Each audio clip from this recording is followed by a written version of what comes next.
to go. I'm going to call the May Sustainability Committee meeting to order. I'm going to do a roll call here. John Brandt. Yes. Steve Douglas. Here. Aaron Linus. That numbers. And Melissa Gavin.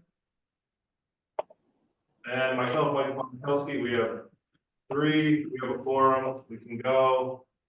I don't know. I'll do public comment. Is there any public comments? We don't have that whole blurb on here about 3 minutes and all that, but Yeah, I didn't receive it. Who's the 821 number? I'm uncertain. I don't know if that's Aaron Linus or not. I think that may be me, Brian Berquist, 608-219-6768. Oh yeah, okay. that's you. Okay. Okay. All right. Wow, you're in two places at once, Brian. Yeah. My if I do both audio and video, it just hogs it out. So I usually call in on audio and video in on. Oh, that's cool. Okay. Okay. Well, okay. Now we're in general business. Here, I'm gonna skip committee. Does anybody get object if I skip committee member report outs, approval of meetings, and we just go right to Brian Berquist and discussion of? I'm fine with that. Let's go to Brian. Thank you, Brian, for coming. Brian. Yeah, Brian, thank you. We're going right to you with village infrastructure and etc. and about flooding. So, Great. I don't know. Do you have stuff you want to tell us? Well, I've definitely got stuff I can tell. I actually did a presentation on the 2018 flood in the village, and then the village's subsequent kind of adaptations and evolutions from that event for the Madison Area Municipal Stormwater Partnership Group, MAMSWAP, that you may be familiar with. So I have that presentation loaded up, or we could just chat, or I could do both. So lacking any, if anybody would prefer, I think it'd be, if you were most interested in flood, I probably would start with that slide deck and then to see where the conversation goes. I would love to see that. Yeah, I think that's what we're after, Brian, honestly. Yeah, a lot of people didn't really have a basis for how to even start to approach this or knowledge, which is kind of what we're looking for. So that'd Sure. be great. Okay, I've got screen share showing up as disabled. Am I able to do that? Let me see if I can get you on here.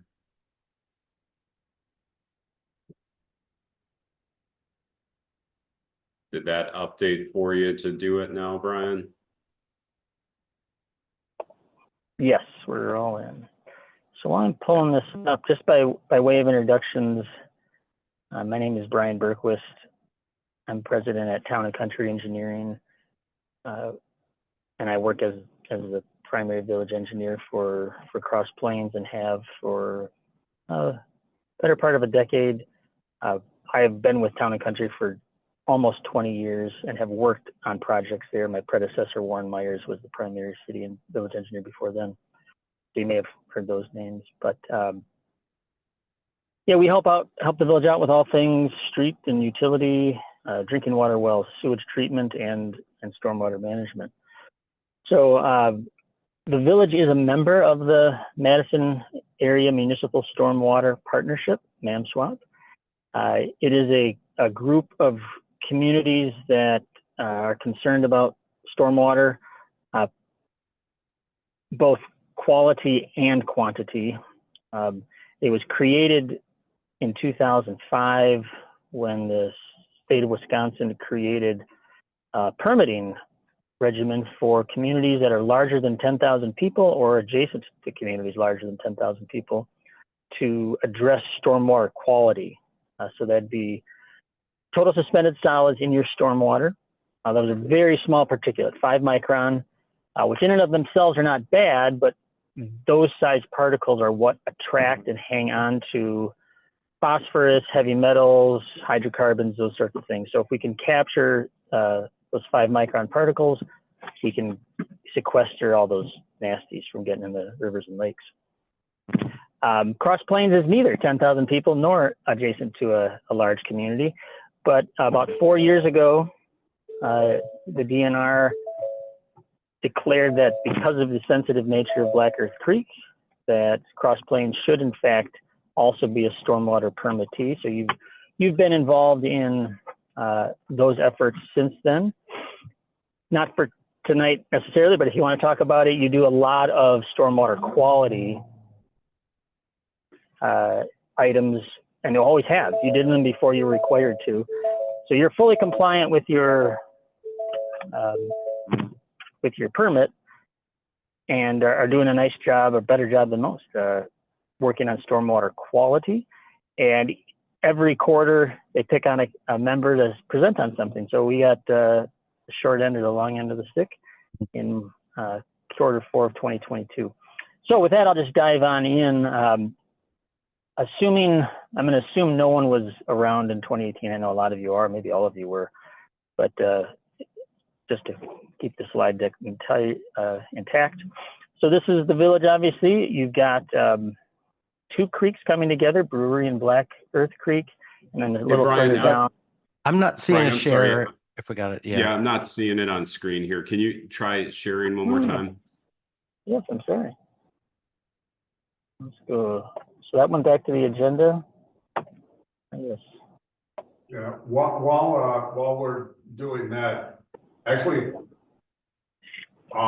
Steve, Michael, and I were all here in 2018. Oh, great. In that case. That's how the Sustainability Committee started. Oh, fantastic. I'm trying this again, fellas, bear with me. And coincidentally, my oldest daughter, Emily, who lives in Denver, who was the only one home at our house on that night, is back visiting today. So Oh. she's the one who, when she said, "What do I do about this?" And I said, "There's a pump and there's a hose," and she I'm jumped sure into hoping it action. works. And I mean, I literally had tears in my eyes. That was one of those adult moments. It's like, oh, she's crossed over. Yeah. It's still, we still lost the basement. I mean, 6 inches versus 3 feet were pretty much the same outcome, but of water in the basement. But yeah, we did all feel it very. 4.5 feet. Mm. I'm going to give this another shot, guys. I'm not sure. On my end, it's showing that it's sharing, but bear with me, if you will.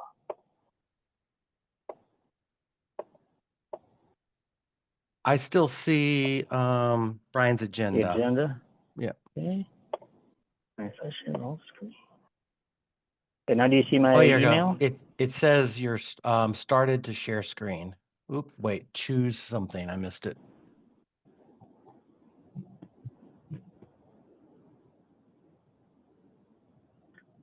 Brian, You want am to I able email to it? email you Yeah. Yeah, why don't you try Sorry about that? that, Let me guys. see.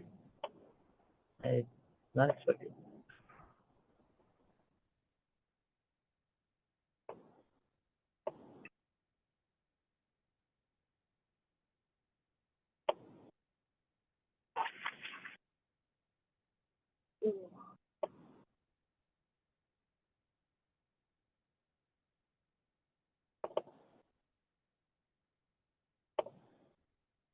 Okay, I just sent that, Brian. Okay. As that's hopefully working its way through the ether to you all, what the discussion there was is I'll spend the first 5 slides or so just talking about the storm itself, the historic nature of it, really unprecedented in modern times at least, and go through 3 different areas that were of particular impact in the village and what the village has done since. What's not covered in this slide deck is what everybody in Mamswap already does, which is comply with the local village and Dane County and DNR ordinances for new development. Your ordinance covers the 200-year storm for runoff rate control. Runoff rate is gallons per minute, cubic feet per second, those sorts of things. What every new development needs to do that disturbs more than 4,000 square feet, that's a tenth of an acre, needs to demonstrate that the rate of runoff, cubic feet per second, after the project's done is equal or less than the project before it happened. So a new subdivision, a new culvers, all of those have to manage that for the 2, 10, 100-year, and 200-year storms. You also have an infiltration requirement that involves infiltrating 90% of the pre-developed infiltration. That is not, as you probably picked up, that is not 100%. The county, nor the state, nor the village require 100%. So there is some additional volume associated with development. That has been since the dawn of development laws. The way that's mitigated is that water is held back and then released at a slower rate, so that downstream folks, the pipes, downstream folks, creek cross sections, those are all not asked to work any harder than they did before the project. They just have to work a little longer. And then lastly, what we mentioned before was the total suspended solids component. New development is required to remove 80% of total suspended solids generated by the roads and the lawns of new development. Redevelopment is required to do that at a rate of 40%. The intention of the state and the county and the village rules there is that you want to encourage redevelopment as opposed to just going out to a cornfield and building something. And my hope is, Brian, that there it is. Voila. Yeah. Okay. We've got it up. Excellent. Okay. So if you wouldn't mind advancing slides, we'll head to the next one. And it'll look a little better if you go into presentation mode.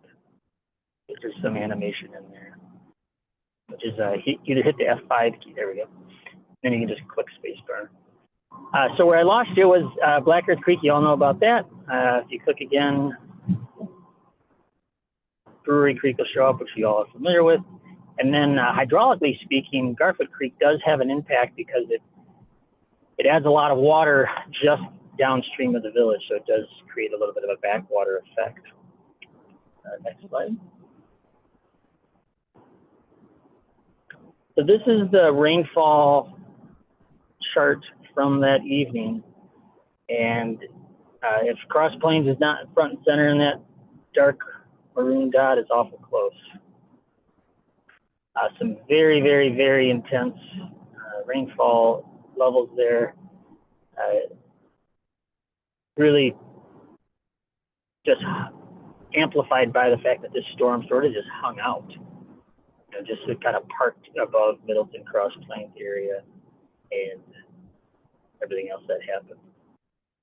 So Brian, if I could interject, when we give the short, how many inches like per hour or a total, like what's the headline? How bad was it? We saw some gauges record 15 inches, 15 inches, and the storm was about a 7-hour event. Wow. So just, literally off the charts. Wow. The 100-year event, the 100-year or 1% storm is 6.6 inches in 24 hours. So this was, if you're a statistics geek like myself, if you just follow those dots, this exceeded the 500-year storm in the intensity that you would see.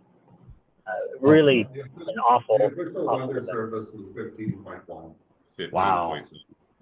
Okay. Yeah. Sorry to interrupt, but it's like Oh that. no, It's please, just, let's keep it informal. Yeah. that is just absolutely crazy. So we, coincidentally, myself and our construction team, we were working on County Highway P and had a 6 a.m. meeting that morning, the morning after.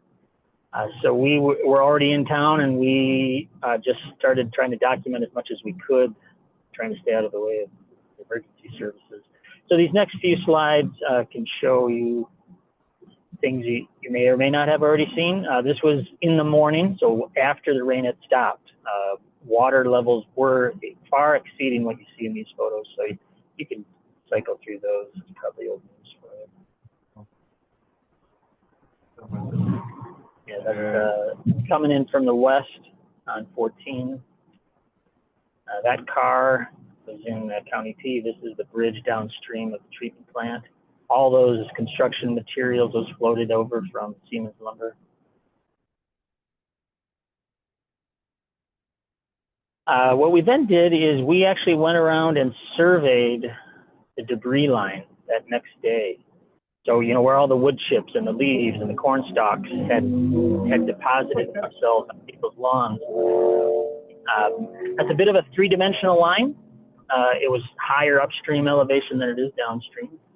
But if taken at the bird's eye view and connecting all those dots, the blue shading is what we surveyed as inundation. All those areas would have been under at least an inch of water. Some of them were, unfortunately, many feet of water. We just stopped at the village limit there on the west side, but certainly the water and the damage continued westward. I didn't realize it did as much that far north on Yeah. Brewery. Yeah. It looks like a lake up there. I couldn't get there. In that, so you didn't read that report I sent you then, did you?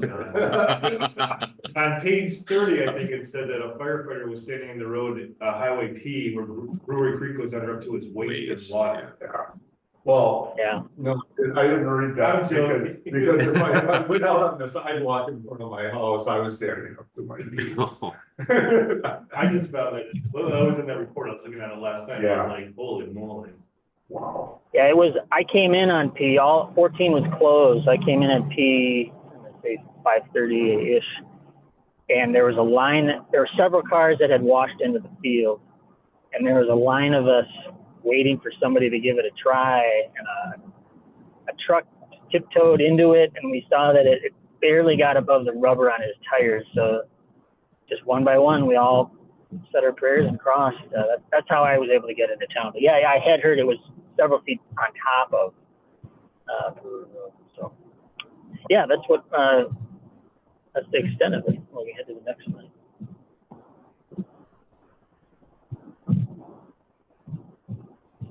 Some more photos of how much power is coming through this area. That's Brewery Road that we're looking at right now. Creek coming over the top. The creek is supposed to be going under. That's Valley right there. Yeah. Oh, excuse me. Thank you, Mike. Yep. So some of the things that have happened since then are debris management, culvert end treatment, and really taking the actual data and trying to do things instead of just looking at the flood mapping itself. We'll kind of, in the next slides, we'll start to cover these in a little more depth. So debris management, a lot of the problems, I shouldn't say a lot, many of the problems were culverts just got plugged with stuff, which immediately, you know, it goes from a 4-foot diameter culvert to a 0-foot diameter culvert when a bale of styrofoam sucks into it. Up by the middle school, the upstream culverts there totally blocked with corn stalks. And the model, the FEMA flood models, they do their best to, you know, approximate how much debris we're going to have, how many trees exist in the floodway. But keeping debris off or allowing it to pass through better was really looked at in earnest after the flood. Some of the pipes had grates on them, you know, iron bars, steel bars. Those ended up just acting like a really nice filter and just made a watertight seal. So Where safety would allow, those were removed. You can go to the next slide.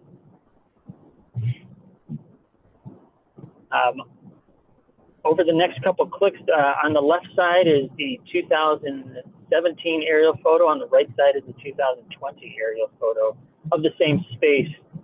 If you click ahead here, I'll highlight a few things that the village did. And this was more what Mother Nature did. Some of the accessory buildings that existed along Brewery Creek were never supposed to be there. But they didn't apply for a permit, and Mother Nature took care of them. So the village got a bit more stringent on who needs a permit for what, trying to get information out to folks that, hey, you can't, if you're going to go buy a shed at Menards, you can't put it in the floodway. It becomes damaged, and even worse, it goes downstream and hits somebody else's house or plugs the pipe. So you can see in the area photo, those, as many as those could be removed were removed. If you click again, there's a fence. This fence just stuck out, you know, towards the creek a little further. And on the right side, 2020 photo, you can see that was trimmed off. So we're not being more strict on not allowing things that just are going to block water when it comes rushing through. And next one. On the left, you can see a trampoline, for example, same house later. That trampoline was probably also floated down. So just educating the public on anything that will move it'll be gone. And it has downstream impact, downstream consequences. Yeah, there were a lot of trampolines that were in Black Earth Creek by the time this was over. There were car trailers too, but.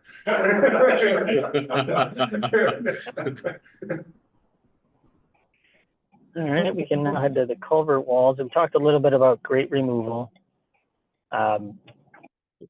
We weren't able to remove all of them. Some of them, it's just not going to be a practical way to keep kids and stuff out of it. Another consequence of the flood was that we saw a lot of scouring on the downstream sides of these road crossings, where these were bowling ball sized rocks-ish, and the water just carried them away like they were corks. This one actually, you know, it held, the roadway held, but Jerry replaced all of these with much, much, much larger rocks of better armor on those ends of those culverts to help protect in the event or when the next storm comes, they'll be a little more defensible. You can go ahead and click the next one. This was Brewery Road. You can see it just absolutely ate it up. So when we redesigned it, we made a big effort to crown the road in a more pronounced fashion, so that water would not run down the middle like it did here, confining it instead to the edges, where you have a concrete gutter, which is a lot tougher and can handle a lot more velocity. Next slide. Here's an example of a downstream culvert and that there was just nothing left.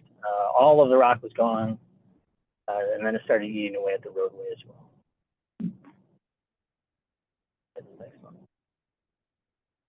And then last would be going beyond the map, is what we called it. So if we go ahead with the slides here, you'll see there's a comparison of, this was the FEMA map in 2018. The barber poled areas are what's called the floodway. That would be high velocity flows, more than 2 feet per second, where obstructions really constrict the capacity of carrying water. The blue labeled areas, blue shading, that would be called the flood fringe, or the flood plain, is also known as. That's where water is still wet, still the same depth, but it's not moving very fast. It's more of a backwater. So it's fine to shouldn't say it's fine, it's allowable to put uninhabitable buildings and park pavilions and so forth in those areas because their presence doesn't really impact the flow carrying capacity of that channel. They'll get wet for sure. And the yellow is the 500-year, what the computers showed was a 500-year inundation level. But if we go to the next slide, you'll see that this is pretty wimpy and narrow compared to the inundation map. And then in the next slides, we'll see a couple areas that we picked on in particular. Of particular note, this actual area was recently awarded a grant by the village. The village pursued a grant to pursue some flood improvements in this area. You can see the 100-year flood, which is really the quote federal official flood, is just that blue area, but the inundation was far more significant there. If we head to some more clicks, you'll see, I think I just have it highlighting particular spots as we go.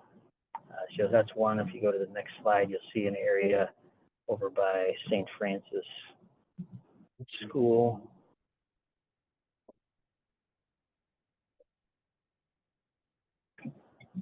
Give me one more click. So here's an area that had almost no mapped floodplain, which meant most people weren't going to buy flood insurance or even be attuned to it if you hadn't lived there for 40 years. But much of this area was actually underwater. The premise of that just because you're not in the mapped floodway does not mean your house is going to be high and dry.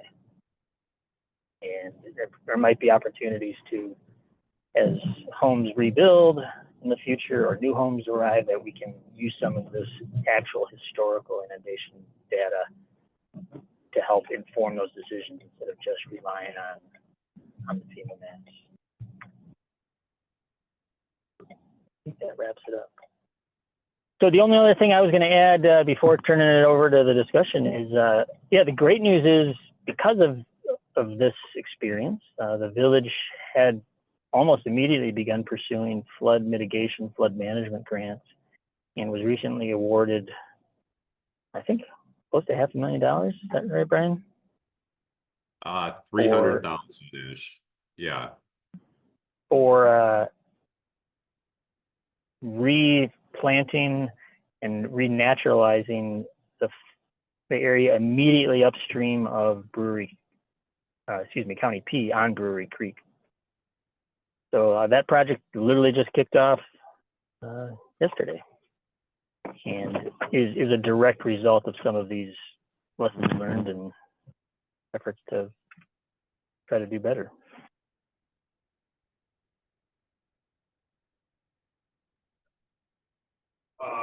So I guess talking about that, because that was kind of a question, did you both attend a meeting yesterday concerning that, about what will happen up there past Highway P up there and like what happened? Like, Yeah, well, we had a prelim meeting with the representative from the Wisconsin Emergency Management, representatives from the CARP-C organization were here, and then obviously Brian, Jerry, just getting a kind of rundown of what the grant process is, when they anticipate us to begin, doing the work on it.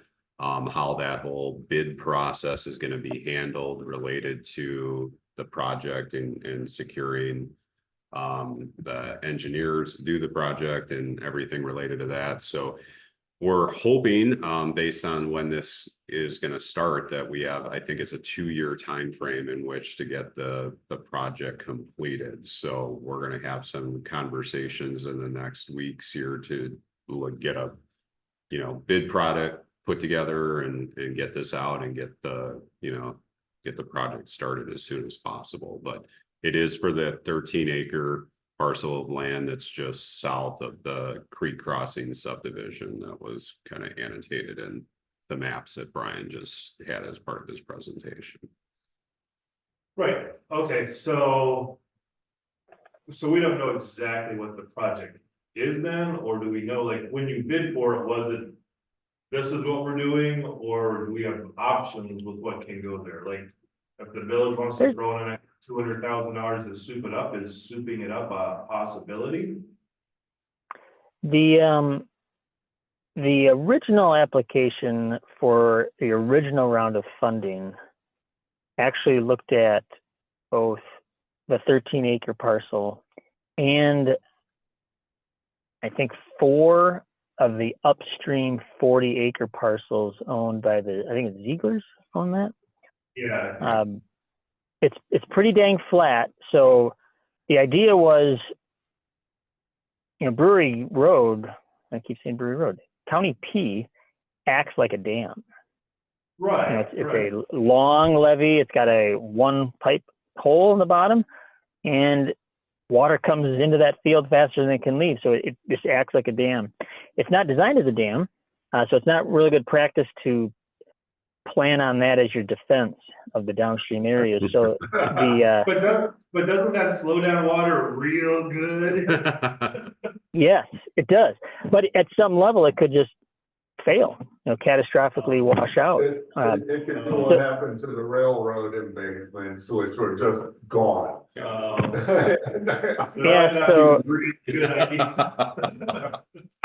So the project evolved, the concept evolved to, all right, what if a guy built a secondary berm parallel to County P that that could be designed and built as a dam would be flow, an armored overflow and designed to handle the 500-year event. A series of maybe multiple pipes or changeable plates that would allow that orifice that would flow downstream to act in different ways as land became available. So that original concept was not selected for work.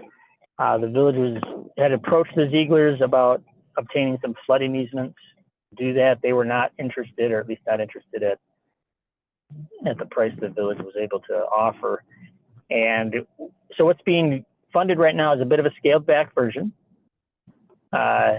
It would involve mostly preparing that area for such a device in the theme of renaturalizing it.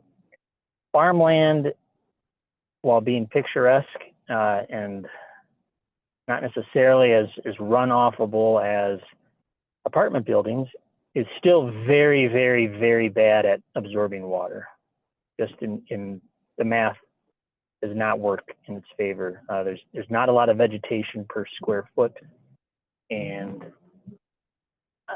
it runs off quite quickly. So the project is mostly taking it from its current use and restoring it to what it was pre-settlement. There'd be a lot of native plantings created, some wetland restoration done to get the thing to act a bit more like it did 500 years ago. If and when the Zieglers are amenable to intentionally backing water up onto their property, you can kind of see that in this view here, then things of the original concept might be able to be brought into production. But as it sits now, the village is only in control of those 13 acres. So you're not able to do anything that would hold back water more and impact an upstream property owner without their consent. And the Zieglers have not provided that consent. So this would be it's not going to be life-changing. I would not ever describe it as a fix. It will definitely be an improvement, but it's a phased improvement. We did talk at the meeting yesterday about some of the other programs out there that might be able to be leveraged. And I guess the other one that we haven't talked about yet is there are a lot of funds out there available for recreational uses of these lands. So even if all we do is preserve a footprint of a future path, through this area or along the perimeter or something like that, at least we'd be preparing for future grant opportunities, and eventually that dam-like berm that could be built alongside County P. So like with you talking about it, because I know in that Jewel engineering report in 2020 that was done for the village, I think they talked about like putting a dam there, but that would cause flooding of properties that the village doesn't own. Then it's like what you're talking about, right? Yes, sir. Exactly that. Exactly. Okay, okay. I was just trying to figure out like where this all falls in, like with what buckets, allocates. I didn't read the whole report, but I read the, you know. So this initial phase. Oh, go ahead. Oh no, I would no. Okay, this initial phase, the biggest outcome would be, instead of corn or beans, it will be native plants covering the entire footprint, and it will just do a much better job for those 13 acres, just for those 13 acres, of soaking in the water that it receives. The Brewery Creek watershed is very, very, very large, and 13 acres is not going to do it by itself. But 13 acres times, a dozen of these types of projects over the next generation or so will make a dent in it. Right, right. So, yeah, so this involves just the planting. I know there was talk of scraping the land and starting over. Is that too much? Is that beyond this scope, or is that included in this? That is specifically included in this scope. Okay, that is the scraping of that land and going and starting over. Okay. Okay, I'm just trying to figure out like what level, because I know there was different levels and stuff. Okay. Yeah, so that's like kind of my next question. Like you said, the 13 acres will do some, but not do everything. What will the 13 acres do? Like, it will slow down a 100-year flood, but it won't do anything if we get hit with the same thing that happened in 2018, right? I mean, I would say nothing in 18. I'd be hesitant to tell you that there'd be a measurable or noticeable difference in the 100-year flood. Okay. It's just such a massive amount of water that you're dealing with. That the modeling is not sensitive enough to say it's going to be an inch lower than it would otherwise have been. But both the math does say you're going to be able to infiltrate. I don't have the numbers in front of me, but I'm going to say 1 million gallons more than you would have otherwise. Right, exactly. I get you. And it's just, when you concentrate so many hundreds and hundreds of acres in one corridor like this, 1 million gallons is nothing. Mother Nature is just so intense.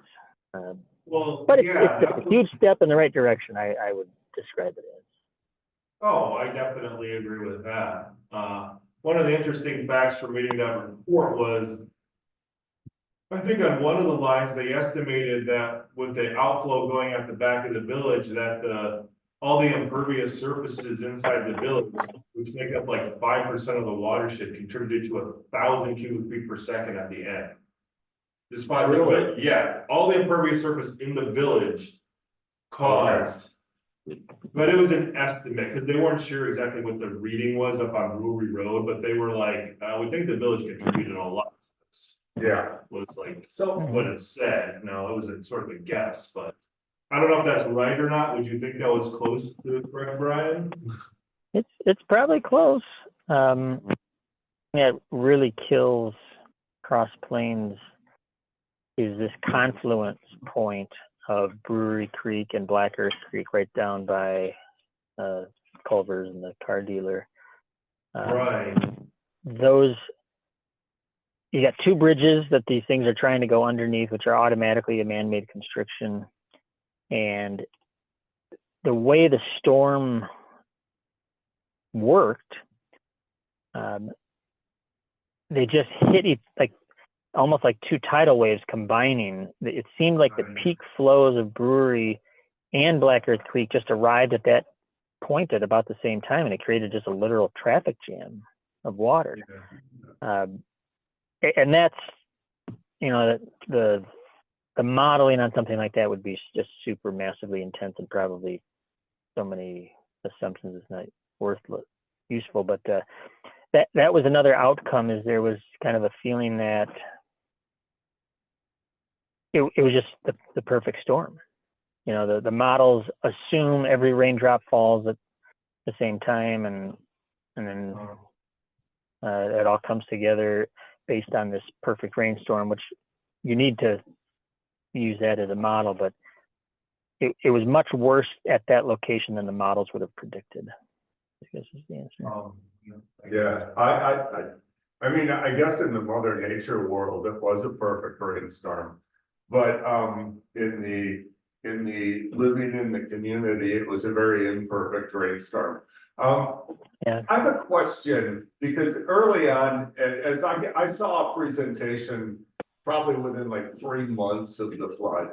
And then you alluded to it as well in yours, is, you know, the debris flow and the bridges getting clogged up and the culverts getting clogged up. And I know I think it was last year, maybe I'm totally spacing out, but they just redid the bridge on KP.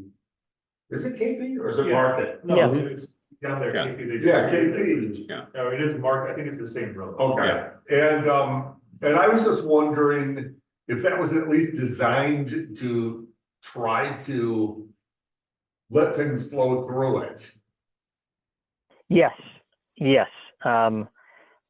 Both in the location and configuration of the footings and just the open space, those were increased. To your similar point, just so you guys are aware, smaller but still a lot of water phenomenon is on Brewery Road, which was replaced last year also. Oh, yeah. Because of that unique phenomenon of Brewery Creek and the confluence of Brewery and Black Earth Creek causing such mayhem, there was a specific and concerted effort to not improve the hydraulics of that crossing. There was strong concern that if we made that larger, that would get water down to this junction faster. So that was sized both in configuration and elevation and opening size to be hydraulically identical to the old roadway there, because we did not want to amplify the traffic jam effect down at Kelchers. So you will, just to prep everybody, in a 100-year storm, you will, I assure you, water will go over the top of Brewery Road that was just rebuilt. That's on purpose. Do you know how much will go over? Will it be The same or amount. will it be like a 6-inch, stream? Yeah, but we also did, as I mentioned earlier, we would put an extra bit of a crown on it Right. to confine the flows to the curb lines and without having the road destroy itself in a flow like that. Right. Okay.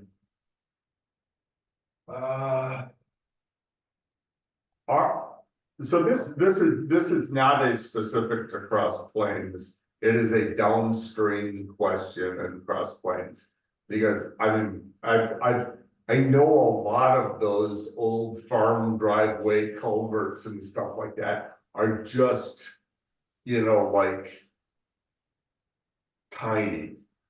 And I'm assuming that even though they're downstream, they still cause backup. Is there any ability, and I'm asking Brian this question really, of the village getting grants to actually fix some of that, even though it is not our village, within our village boundaries? There are no funding mechanisms to work outside your territory there. Those, for whatever it's worth, the driveway style or the farmland access roadways, Yes, you're right. They're undersized and can create constriction. Usually, though, they're also pretty low. And as a rule of thumb in the industry, culverts are designed to handle the 25-year storm. And then the roadway itself is often designed to be the overflow in a 100-year storm. So a classic example, if you get into Black Earth very often, Park Street, coming in by the chiropractor, coming in from Yeah. from the east. Call Road, I think it might be. Call Road there. Thank you. It turns into Park once you get into town. Mm-hmm. So that bridge, you go over a hump to get over the bridge, and that's set up specifically so that in the 100-year storms, the roadway itself is well underwater, and water's rushing over the top of it. But the bridge deck is high and dry. Bridge decks are very expensive, of course. So that one's designed to be just the bridge part, the bridge deck out of the water, but you would never be able to make every bridge so large that it could carry the 100-year flow below it. So a lot of times the intentional design is, all right, it's okay if water goes over the top. This doesn't happen very often, but let's manage it in a way that doesn't destroy the road or end up in somebody's living room. Long-winded answer, but no, there's no grant programs to do. Okay, I was just wondering.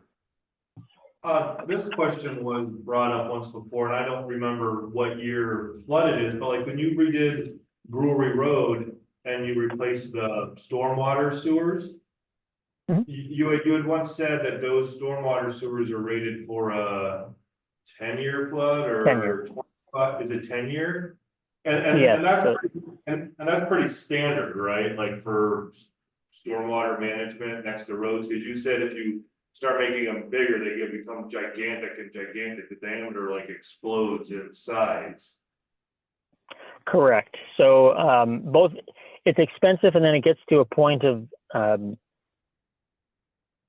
you're competing for space that doesn't exist. So you may need like a 7-foot diameter pipe, but your water mains are at 6 feet deep, and your sewers are a little lower than that. So you just run out of space. So the standard of the industry, DOT down to town and country engineering, is 10 years in the pipes. And then we keep the 25-year storm out of the travel lanes. So, water would then fill the pipes and run alongside the gutters. We try to keep those travel lanes dry in a 25-year storm. And then in a 100-year storm, less than 6 inches of water, which would allow a fire truck or an ambulance to get everywhere they need to go. Oh, so 100-year storm, you put 6 inches on, like 6 inches across the whole road. Yes, the maximum of that. Yeah, it varies because some roads are steeper than others, that sort of thing. But that's what we're shooting for as a maximum. The nice thing about using the roads as rivers, essentially, is they never plug, right? You never suck enough corn stalks into a road to have it plug. It just acts like a ditch. It acts like a river, and it can carry quite a bit of water pretty fast. I guess I have one more question. These things happen. Is there anything else that the village could be doing to mitigate such events? Short of a time machine, it's managing what you have very well. You guys have your own floodplain ordinance, which governs, what you can build and what you can't build there. I think, did the village just have an audit, Brian, or is that coming up still? Could you say it one more time, Brian? Did the village just have an audit from FEMA, or is that coming up about your floodplain management? We just had a floodplain, village-wide floodplain review conducted. I met with some DNR staff. I want to say that was either December or January. Okay. And we went through and reviewed properties throughout the village where there were checks made on properties, whether they pulled permits for accessory structures, things in yards, things that might interfere with the floodplain. So yeah, I did reach out and contacted a few residents and notified them of some things that either needed to be moved or or things that we needed to check on. So yeah, that was just done, and I don't remember how frequent it is, if it's every 5 years, 7 year, 10 year, but we did just have it. Yeah, so those types of things, they just check to make sure you're doing it. Managing it on a day-to-day, week-to-week, month-to-month basis is good, and trying and following it. Either on a complaint basis or just walking the corridor. If somebody's got a Menard shed in there, it really shouldn't. It should be designed to be there. So what does that mean? It means like somebody can't put a shed in the flood fringe or in the floodway, or what is it? Floodway. We would love selfishly, we'd love to have no trees, no flagpoles, no fence posts, no picnic tables, no sheds in that floodway. You can put it right outside the floodway, but keeping that corridor open is a selfish goal and an impractical one. Trees have other benefits to society that are important as well, but certainly scrub brush and that kind of thing, trying to keep that down in those corridors would maximize the capacity you've got. But someone could build a shed in the floodplain, but not the floodway. Like, is that like correct? Yep. Yeah, as long as they don't mind losing a lawnmower every once in a while, you bet. So you found a few structures that were put in the floodways, like Things that either didn't have permits done, or when homeownership changed and people weren't aware of the fact that the prior owners, that was never, approved, by the village, or is a shed like a shed, something that was just erected in the backyard. But, and like Brian's saying it, that when those objects are in the floodplain, it changes the modeling, and it changes the water abilities to navigate, and the height of the water in the general area. When you have more objects in it, those aren't accounted for in these calculations for the water movements and the water in particular areas during these events. So when you find that, though, do you tell them to remove them? Do you ask them to remove them? Okay, you're just like, you gotta get rid of this. Okay, I was just asking, like, you're just like, well, why we're permanent, it's good. No. Okay. It wasn't just grandfather this in because it's in the floodplain. No, I asked people to remove things. Okay, so I'm just asking how it's handled. So I have a silly question then. How does the Zander Park Pavilion thing fit into this whole? Because that is definitely, I walked down there afterwards. Oh, it's in the floodway. That's in the floodway. They are an engineering firm, and even though we have the floodplain ordinance that pretty much says that it can't be done, the engineering firm engineered their way around it that's basically what happened. And then the village board said, yeah, sure, we'll approve this memorandum of understanding with the Lions. But I'll say, I was at that meeting, our old administrator, Bill Chang, basically said, you're following the idea of your floodplain ordinance. We don't allow people to put accessory structures. Why are we allowing the Lions Club to do this? And he was like, so the vote was taken, and I was the only trustee to vote against the erection of the pavilion, with the engineering firm doing what they did to meet the requirements of the ordinance, such as a 0 height increase. And that was a lot. That was 3 years ago or something like that. When that Okay, I'm just wondering. That's how you can listen to the village board meeting. No, I don't really want to. But that was basically what happened. They hired an engineering firm, and that's why it's only on 4 poles to minimize the amount of displacement, because I think they started with 8 at first, and then they had to go to 4. And they had to like lower the concrete deck, I think, so that doesn't raise the floodplain. It is, It was weird things they had to do, or things like that, from what I remember. Yeah, this engineering firm. Yeah, because the ordinance says you can't put anything in there that will raise the height of the water. or impede. I don't know if it says impede flow though. See, I don't know if it says impede flow, but. I mean, they spent like $6,000 or $7,000 on this engineering But firm to everything come back that and say, yeah. Brian has been saying is we want to not Remove. impede flow. Welcome to Cross Plains, young man, welcome to Cross Plains. Well, yeah, I've been here for 27 years. I should know better, but. I should be saying this, we recorded, but that's like what happened though, that really is, and. The village board, they decided to enter into the memorandum of understanding.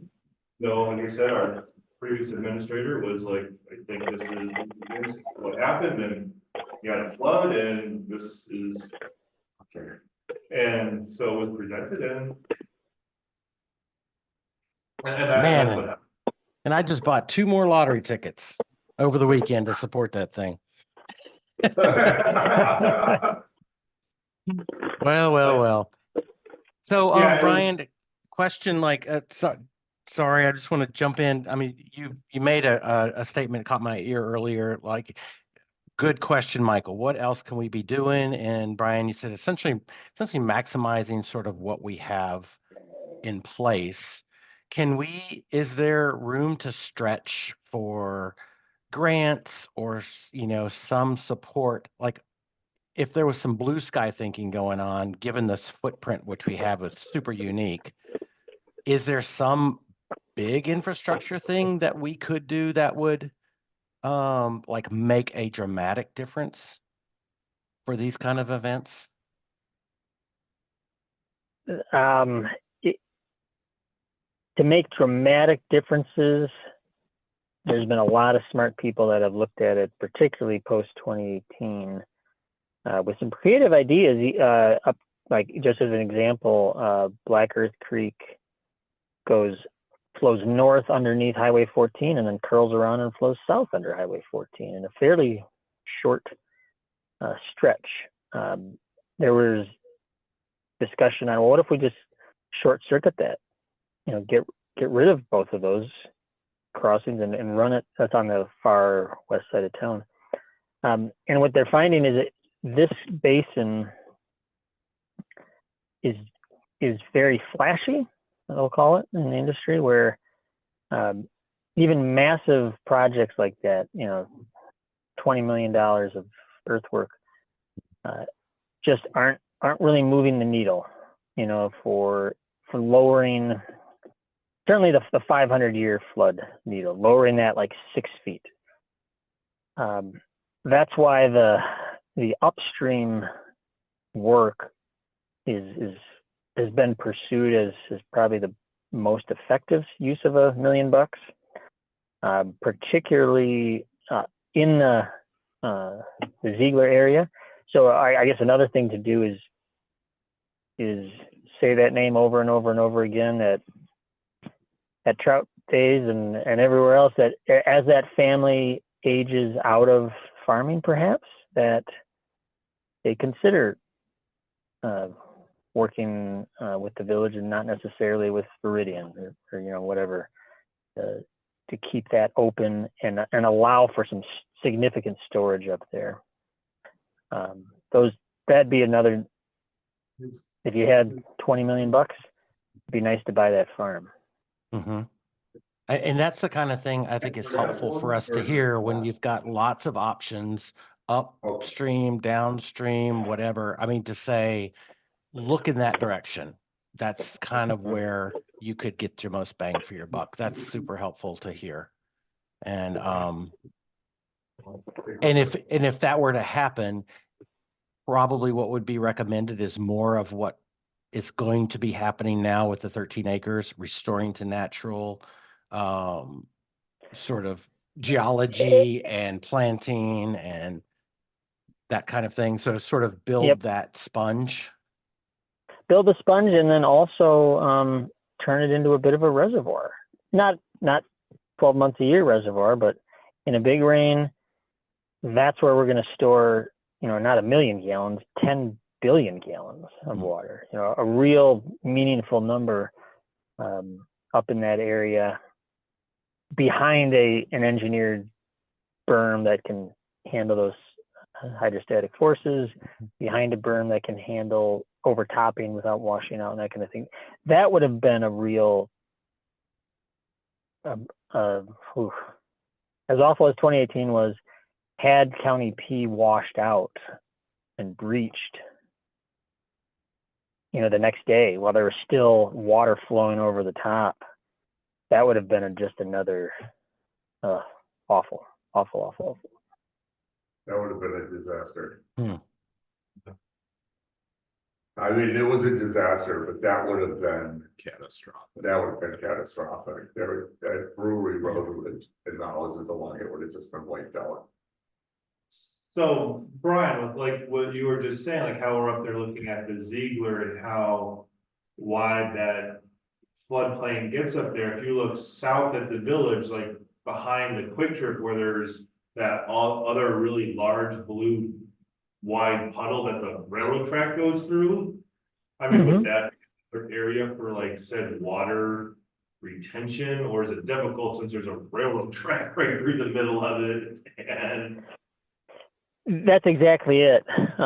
They're a property owner just like you and me and the Ziegler family. So they would have to consent to anything that would raise, the floodwaters are there.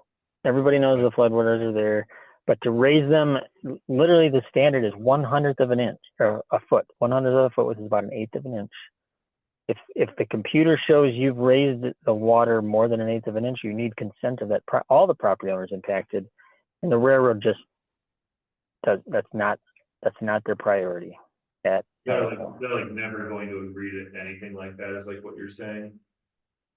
Correct. Yeah, never. Even Never. though the roadbed got washed out. Right. And Oh, I got you. They're like, yeah, they won't want any changes at all. That's Yeah. what you're saying. Okay. Okay, well, that's good to know about the railroad, like that they're like pretty much they're the railroad. like they're not gonna change. They're Like, not they're gonna not gonna try to change anything. They never have. Okay. Yeah. Okay. Well, good. Yeah, okay. Well, good to know. Thank you. I mean, I didn't know. Wow. Yeah, there's been a lot of interest in this. Back in 2008, there was some flooding, not like this, of course. And then even from talking to some of the old timers, we heard after this event, the 2018 event, we heard of, it was in the paper, that a railroad car had floated back in like 52 or 50 something. Wow. So it's I guess the other thing we always tell the community, because I'm the village engineer in Black Earth and Mazomanie also. Okay. Just don't forget.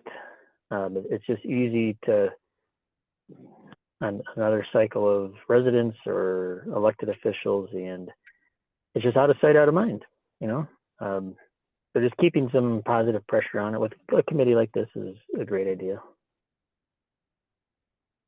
We were here for the 08 one too. But that was 6 inches basement, not 4.5 feet. Very good. Well, do we, any other questions for Brian? Are we all good? Well, I want to thank you for coming, Brian. Thanks for doing this in your car. That's like you get the 3 gold stars, man. I mean, it's awesome. I mean, thank you so much. Happy to help. This is we've worked with a village for a long time. We do this kind of stuff at no cost. Happy to share our knowledge and answer questions. So if you got my phone number, that's my cell number. I called in on down there. So feel free to call with follow-up stuff. And we're in the village quite a bit for other random efforts. So we'd be happy to chat whenever you guys are. So Thanks, have a good Brian. night. This has been exceptional. Thank you so much. Yes. Thanks, Brian. Thank you very much. Yeah, thank Bye now. you. Hi. All right.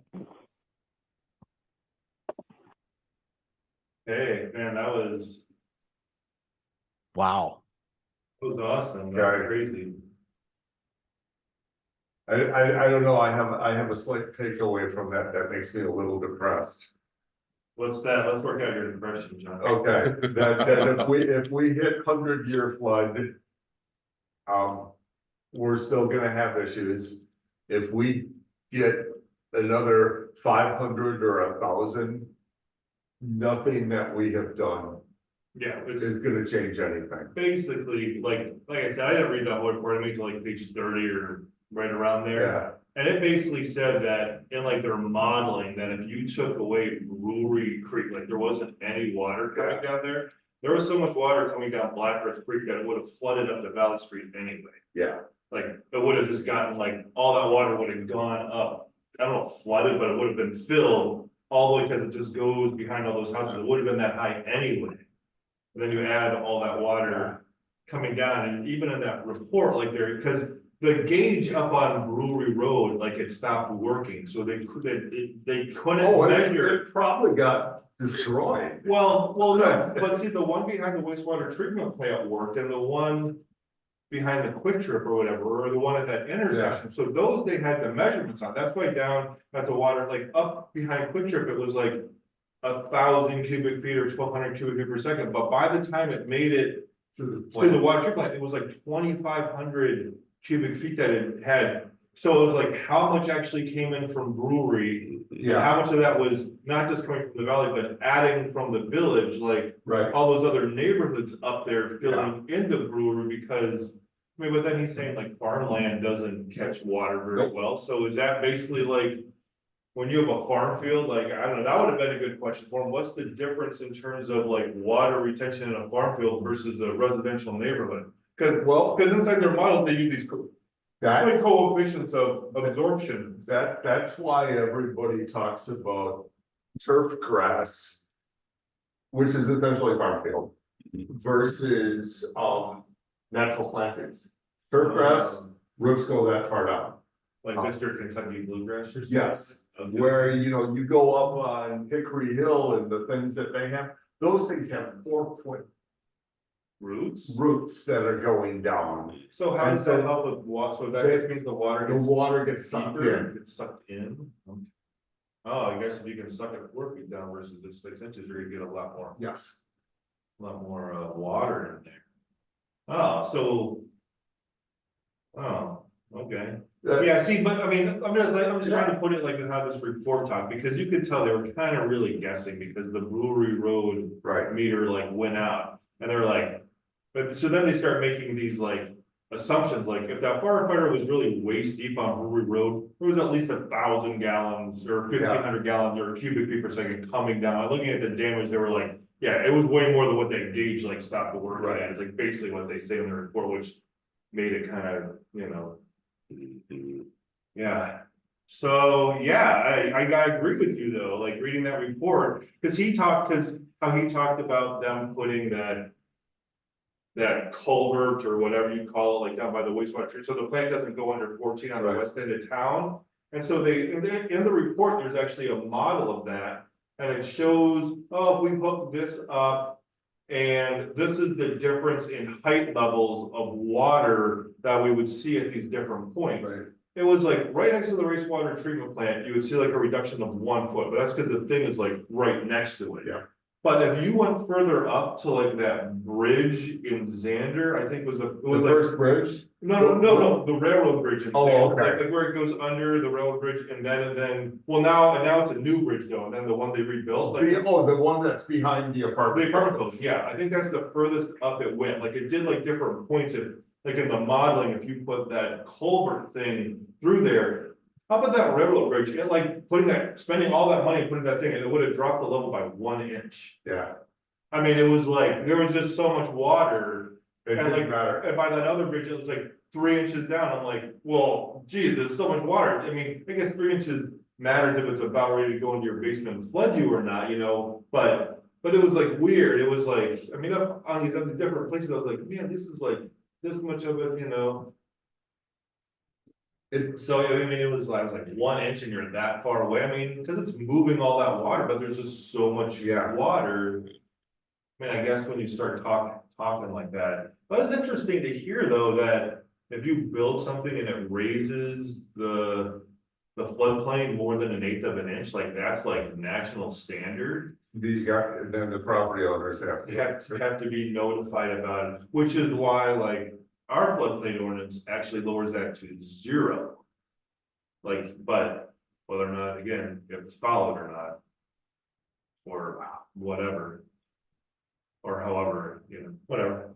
Yeah, So, but yeah, that was kind of reading the report, I was just kind of like, if we get one of these big floods again, like. There really isn't, quote unquote, like anything you can do aside from like what he's talking about, building gigantic berms. right, To hold back the but, billion gallons I mean- that comes flying from Middleton from where they built the Costco, oh, that was going the other way. Oh, well. That then- went to Lake Mendota. Okay. well, okay, but all the- That went to all the- Pheasant Branch. Yeah. All the water beyond. coming from the strip club then, is that? It's right around. It's right around there, isn't it? Where they, yeah. I think it is, it's more the strip club, it's Yeah. like further up, yeah. No, but then it gets to the, I mean, he made a comment and it was just one of those that it just kind of hit me. Is, if the Zieglers ever decide to work with the village instead of Iridian. Right. And I don't know how you deal with that. Viridian I know. has big pockets. And they can come in and probably offer a whole lot more. Than, Sure, I mean, yeah. but I mean, about the only defense the village has is we will not annex it and we will not put it on Yeah, the the village. The village doesn't have to. Water, Yeah, sewer, rebuild we won't do the roads, have fun, Viridian. That's the only defense. And It really is, and that just comes down to negotiating with the developer and the landowners being like, we don't want this development to. Contribute to the but, flooding downstream, we want all this additional land to build this. but if Viridian Water. comes in and says, oh, we don't care about it, they can go on septic, they can go on, well, we'll do all of this stuff. Well, they could put it in the township. if They can put it in the township and it's all downstream then. Yeah, they could, that's their option. That's just. 'Cause I look at that valley as scary. Yeah, Absolutely. yeah, there's some crazy, I mean, if you wanna look at that report, it like actually shows like where that brewery, like it desired, like it divides it into 2 different or 3 different watersheds, like. The brewery, that maybe Garfoot or like Yeah. north, south, but yeah, you're right, going up that thing, like it went up. Howie Peak quite a ways up into all that and all It goes that. all the way to Martinsville. Yeah, it does, yeah, you're right, cause when you're driving back up, you can see where you're entering the Black Yeah. Creek watershed, there's a sign there. Yeah. And if you remember after that, there's that little lake that's right on the side of P as you're coming from Martinsville. Oh, yeah. Yeah, that lake was huge. I mean, it became monstrous. And Yeah.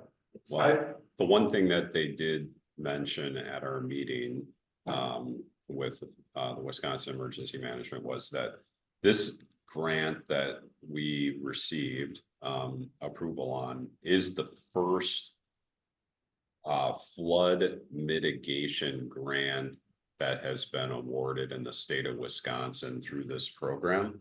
So they were very much excited about the Okay. prospects of this, assuming that this becomes a successful endeavor, potentially leading to advertisements of this through other places, but also to build the momentum and possibly utilize that for larger and or expanded purposes down the road. Like this is the first step in more. So to answer that question about the farm, perhaps grants and other avenues might present themselves to expand upon the footprint of this one and build into something much larger. Did Steve leave?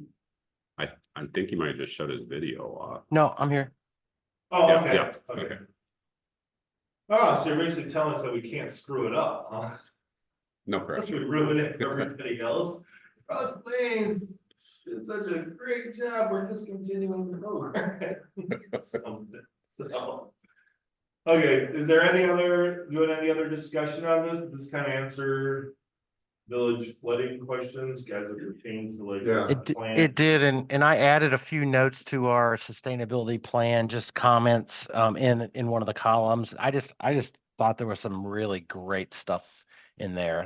And maybe have Brian back in a year or so to, I don't know, to brainstorm Yeah. again or whatever. But I mean, the big takeaway was, I mean, I think we're sort of doing what we can incrementally, but it's going to take another really big jump to do something significant. And if we do that, we need to look north. Essentially, that's I uphill. completely agree with that. Well, and that's what it sounds like, since if we look east, the Black Ridge Creek basically runs parallel to the railroad track, which basically means we aren't building any structure along there, because the old railroad, it sounds like, won't let us Right. build anything. because But- we're- Yeah, the other thing is the slope. From east going west into town, from, the strip Right. club to here, is actually fairly.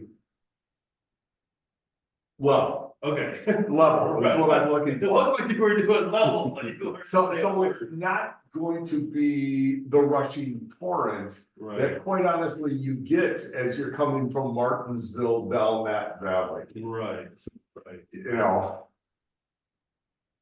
But just if it hangs around for 12 hours. Right. That's a lot of fun. Right. Yeah, well, then there's also the pump program. Everybody gets 15 pumps to put in their basements. Cause I can guarantee you, 6 kept it even. 6 kept it even. You had 6 pumps going. I had 6 pumps going. Coming in as I was well. pumping out 15. Yeah, 1,500 gallons an hour. And I kept even. Yeah. Yeah, it's a lot. There's a lot of water. So anyway, Okay, do you have any other discussion, Steve, or anything? You want to move on? And thanks for adding that. Let's move on. I'm gonna have to probably drop off here soon. We've got guests in town, so Well, but we let's get can the minutes just run through the agenda items quick if you want. Yeah, well, let's get the minutes approved before you go. yeah. Yeah, let's And definitely we do don't that. have a quorum.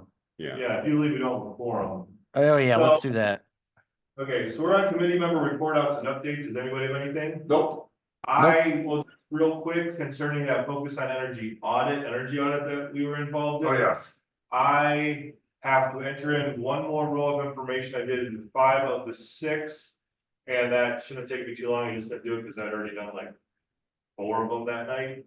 And that will be done here quick. Then we have to watch a video. I'm planning on watching a video on how to build an energy efficient building, which I think is appropriate since we might be building a new village hall. So I plan on watching that. I think after I do that and get that in, and the fellow from MG or Focus Energy looks at it and says it's all good, I think Brian and I have to have a meeting with him. And then that might be it, right?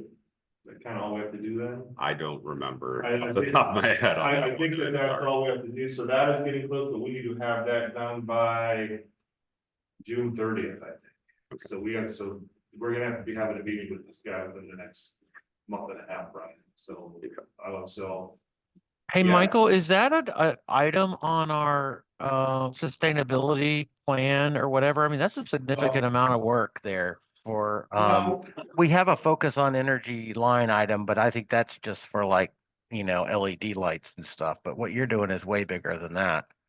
yeah, that was just a grant that we knew about that the village applied for. It wasn't on the plan. It was like Melissa worked with Bobby and got that in and we won it, and I've kind of been working through it, got a few emails from the guy saying, hey, you need to do this, so finally started doing it, and but yeah, it's gonna wrap up here pretty quick, but we need to get that back at the top of the old to-do list. Great. Well, thanks for doing that.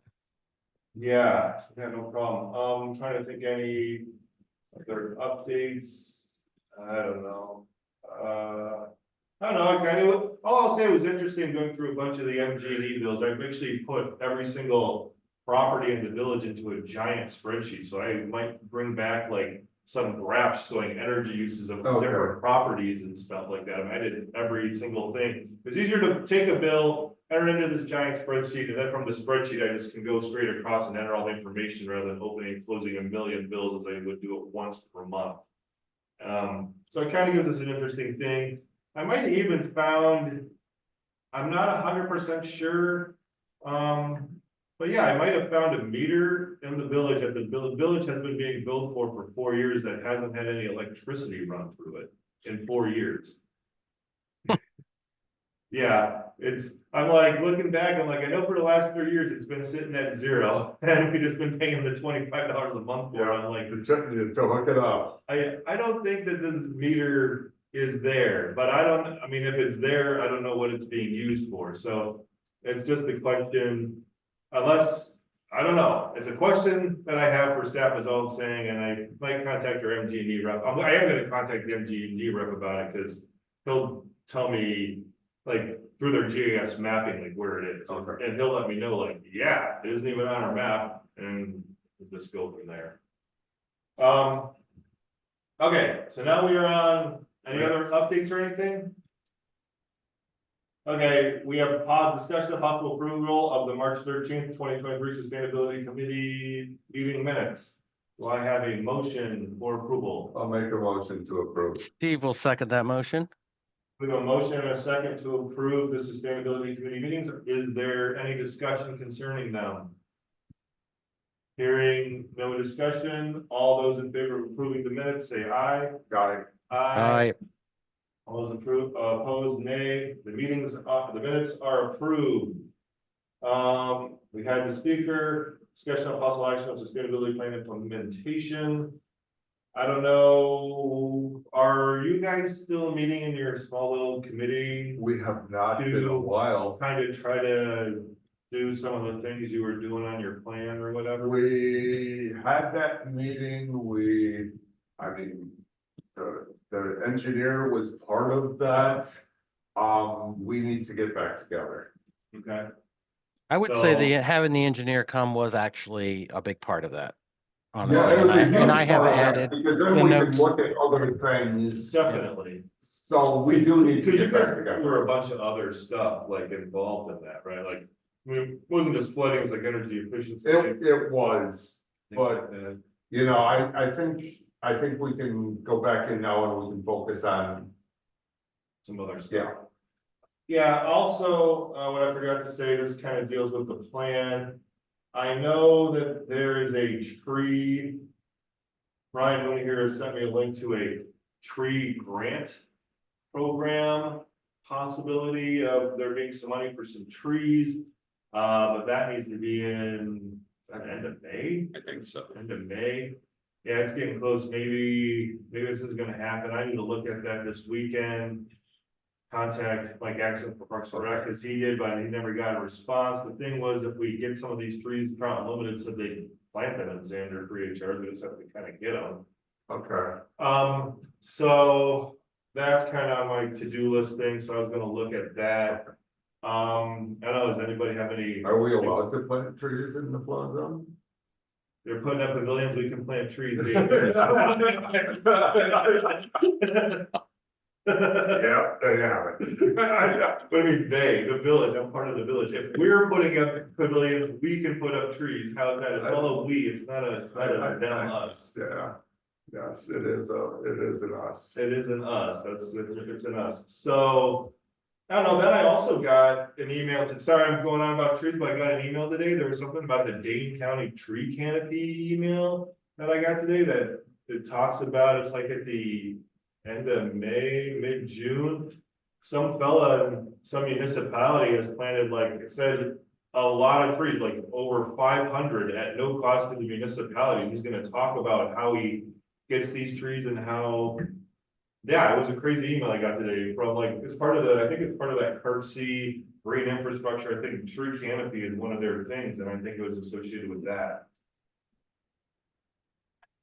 So that's something I'll be looking into as well. I think that's all. Oh, sorry, this would be in report outs, but it can also be here. Brian and I went to a green infrastructure Dane County Office of Climate Change presentation in Pittsburgh about 2 weeks ago. And they basically said that there is money out there if the village of Cross Plains wants to put solar panels on top of its buildings or projects or a new village hall. Basically, the federal government now is giving municipalities basically 30% of the cost of what they spend to do the project back. Pretty much, it sounds like no questions asked. There's an example of, I forget what, I mean, it was a McFarland or Yeah, McFarland's new. McFarland just built a new village hall, police station, I don't know, building. But they put geothermal into it and they put solar panels on it, and to do all that, they spent $3.3 million and they got a check from the federal government back for $1 million. Ooh. Yeah, it is like, that money is just there. So they're basically doing for municipalities what they do for residential already. Absolutely. It's basically, this is the Inflation Reduction Act, aka renamed from whatever pieces of the Green New Deal. Infrastructure week, that's what we're calling it. Infrastructure, Yeah. but yeah, that's basically what they're doing for municipalities, what they allow for homeowners. Yeah. There's actually an additional up to like another 10% of cost, but I think you have to be a low income municipality to get the extra 10, which I'm basically sure we would have qualified for. So with that being said, I'm kicking around in the back of my head. A long time ago, I wrote up a solar panel plan to put solar panels on the roof of the library. With this extra 30% kick in, that plan becomes much more doable. Even at the last time when I wrote it, the return on investment was 8 years. This might turn it into 5, and we might even be able to put more solar panels on. We just had a remote guy come out and look. I mean, interesting enough, if anybody goes down by the library, right next to there, the red house going west where Kara lives, he just put a bunch of solar panels on his garage and on one side of his roof facing the easterly direction. I mean, these things are not even like a north-south exposure. Like once the sun, like now there isn't any sun on them at all. Like you should look at their angles. And I mean, looking at the one roof, I'm like, I don't think these are gonna get enough sun to make these like cost benefit. Like, I mean, just looking at them like, but I don't know, maybe there is, maybe there's enough morning easterly sun that these things would, if that being the case, then maybe the amount of roof on the library expands more than from what the one individual that one time said. So it could become a much larger project. And I will say, putting the library is one of the things on the energy audit that I had to type in, and the library uses a lot of electricity. I will tell you that. So that's kind of what I have, ideas, you know, things like that. I also kind of talked to Mike Axon about, hey, what does the roof of the public facility building look like? We could we could start to place some of these on other roofs if we want to, or if we want to start looking into things like that. This money is just out there, so you know, you guys, you guys talking about like your subgroup, like energy efficient solar panels, like these things are like, I don't know, you guys want to do it? The other thing I can tell you from a residential side, as I'm staring over at the public side, is when you sit down with a builder or an architect and say, you know, I want to put solar panels on the house and I want it to be as efficient as it possibly can. The very first thing they design is roof line. Yeah. And then everything else underneath that is just, you know, we can play with that, but you know, you have to decide on roof line then. Because they're placing it for where the sun is gonna track across the rest of the house. Yep. Right.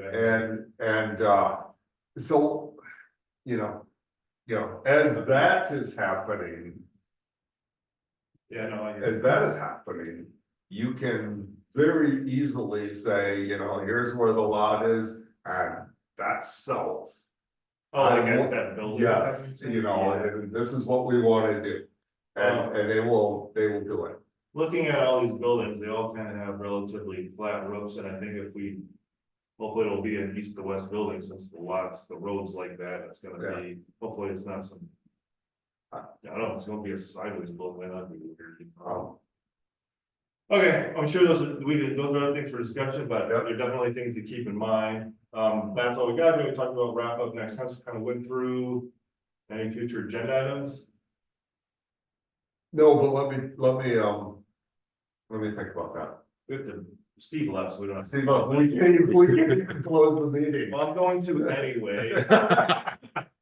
I'll make a motion. Okay, to what? To close the To meeting, adjourn? adjourn. I second the one to adjourn. All those in favor say aye. Aye. All those opposed say nay. Meeting is adjourned at 7:32. It might have been officially adjourned at 7:30, but 7 only left, but.